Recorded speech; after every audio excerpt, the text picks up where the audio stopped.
अहमदनगर जिल्ह्यातील प्रसिद्ध पॅराग्लायडर अप्पासाहेब धुरू यांनी शिर्डीतील साईबाबांचं अगदी अनोख्या पद्धतीने दर्शन घेतलेलं आहे। पॉवर पॅराग्लायडिंगच्या आधारे उड्डाण करून त्यांनी साईबाबा मंदिरावर फुलांची उधळण केली आहे।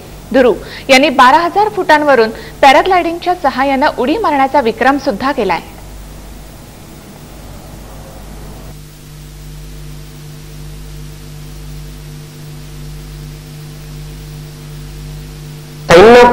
प्रथम पुष्प हवेतून अर्पण करून श्रीलंका ते भारत या मोहिमेची मला घोषणा करायची आहे।